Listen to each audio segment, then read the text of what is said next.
حالت میں موت آئے تو نبی کریم علیہ السلام نے فرمایا کہ جو رات کو یہ الفاظ پڑھ کے سوتا ہے،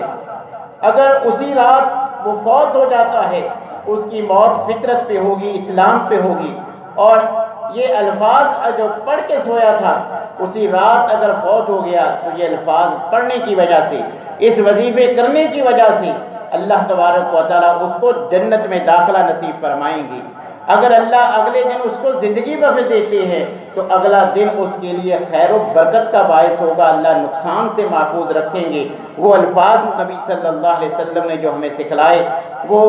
یہ حسن المسلم اور دیگر جو نبی صلی اللہ علیہ وسلم کی مسنون ادعیہ کی جو کتابیں ہیں،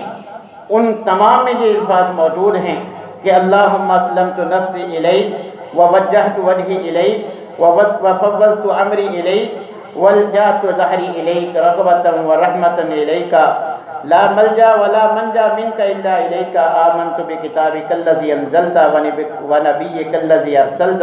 صحیح بخاری کی یہ روایت ہے، حسن المسلم میں بھی دعا موجود ہے۔ رات کو اگر کوئی پڑھ کے سویا ہے، اسی رات فوت ہو جاتا ہے، اس کے جنت کی بھی نبی صلی اللہ علیہ وسلم نے ضمانت دی ہے۔ اگلے دن اگر وہ زندہ رہتا ہے، سارا دن نقصان سے محفوظ رہے گا، اللہ کی جانب سے خیر ملے گی، برکت ملے گی، اور اگر فوت ہو جائے گا تو اس کی اسلام پہ، ایمان پہ جو ہے وہ اس دنیا سے موت ہوگی، جس کا نبی کریم علیہ السلام